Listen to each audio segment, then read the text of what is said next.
Halo sahabat sehat RSA UGM, selamat datang di Lentera Obrolan Kesehatan Dr. RSA.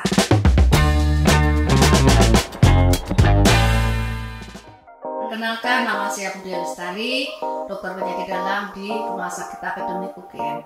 Pada episode kali ini, saya akan menjawab beberapa pertanyaan yang banyak dicari oleh sahabat sehat RSA melalui Google terkait askariasis. Kira-kira apa saja ya pertanyaannya? Baik, kita mulai dari pertanyaan yang paling sering dicari di Google oleh sahabat sehat RSA. Apa itu askariasis? Askariasis adalah infeksi yang disebabkan oleh cacing Ascaris subtilis atau sering disebut cacing gelang. Cacing ini dapat hidup dan berkembang biak di dalam usus manusia serta menimbulkan berbagai gangguan kesehatan. Sebenarnya kejadian infeksi cacing gelang atau cacing Ascaris ini bisa menyerang hampir 1 miliar manusia di seluruh dunia. Banyak terjadi di daerah-daerah yang hygiene-nya rendah, kemudian daerah-daerah yang banyak menggunakan pupuk tinja sebagai menambah kesuburan tanah. Nah, kejadian yang tinggi ini mungkin bisa menjadi penambah keingetahuan kita, ternyata banyak sekali kejadian infeksi cacing ini. Baik, kita lanjutkan dengan pertanyaan kedua. Pertanyaan kedua yang paling banyak dicari di Google adalah apa gejala terinfeksi askariasis? Pada sebagian kasus, infeksi askariasis pada umumnya keluhan akan muncul jika jumlah cacing di dalam tubuh bertambah.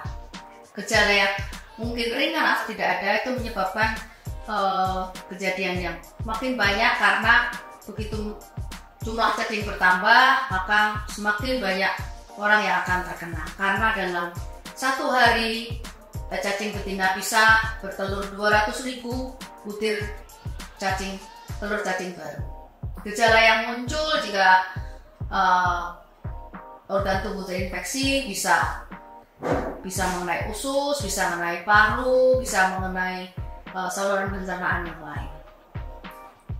Jika mengenai usus, mungkin keluhannya adalah sakit perut, lemas, diare, mual, muntah, BAB-nya berdarah, tidak mau makan, berat badan turun, dan gatal pada dubur. Dan bisa juga pada kondisi yang ekstrim terdapat muntahan yang berisi cacing atau BAB-nya ada cacing yang masih hidup. Jika dia mengenai paru-paru, akan muncul penyakit yang hampir mirip dengan sakit asma atau infeksi paru atau pneumonia, yaitu demam, batuk terus-menerus, sesak nafas.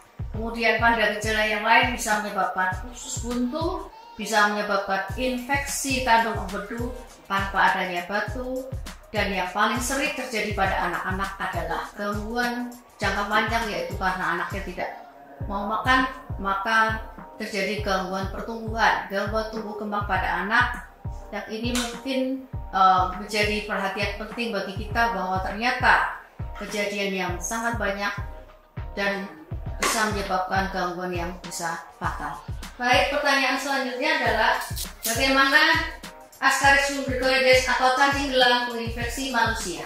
Cacing gelang atau askariasis menginfeksi manusia, terutama pada anak-anak, karena mereka sering bermain di tanah, kemudian jarang mencuci tangan, kemudian memasukkan makanan tanpa cuci tangan.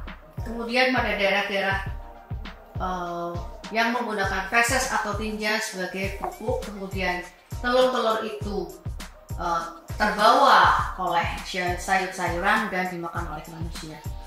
Ascaris subtilis atau cacing ini bisa banyak terdapat pada orang-orang yang tinggal di panti, orang-orang tinggal di asrama, atau di daerah-daerah yang personal hygiene dan sanitasinya buruk, dan banyak terdapat di negara-negara seperti Afrika Selatan, kemudian Amerika Latin, kemudian di Asia Tenggara.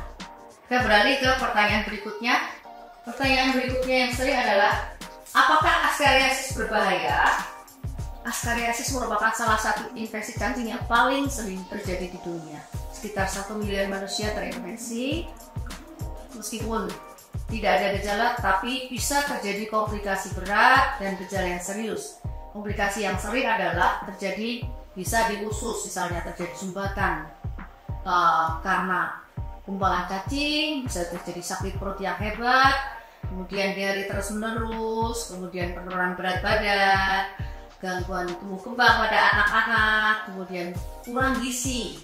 Nah, gejala infeksi yang serius pada saluran pencernaan bisa terjadi radang usus buntu atau appendicitis, radang kandung empedu atau kolesistitis, radang pankreas atau pankreatitis. Sedangkan pada organ yang lain seperti paru-paru muncul gejala seperti demam yang terus-menerus, kemudian sesak napas, kemudian batuk yang terus-menerus sampai batuk darah. Ini disebut sindrom Creutzfeldt. Baik, mungkin itu kita lanjutkan ke pertanyaan berikutnya. Pertanyaan berikutnya adalah, apakah askariasis bisa sembuh sendiri? Pada beberapa kasus, askariasis bisa sembuh tanpa gejala dan sembuh itu tergantung dari jumlah cacing yang berada di dalam tubuh kita. Namun, Anda disarankan untuk segera ke dokter jika mengalami gejala askariasis, seperti gejala-gejala yang sudah saya sebutkan tadi, dan pentingnya adalah pencegahan. Pengobatan pertama untuk askariasis adalah pemberian obat cacing seperti pirantel penguat, mebendazole, piperazine, atau albendazole.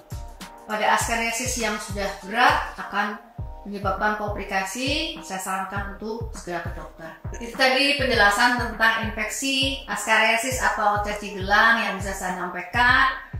Jika ada teman atau saudara yang menderita gejala-gejala serupa, boleh saya sarankan untuk menjumpai dokter atau pergi ke rumah sakit terdekat.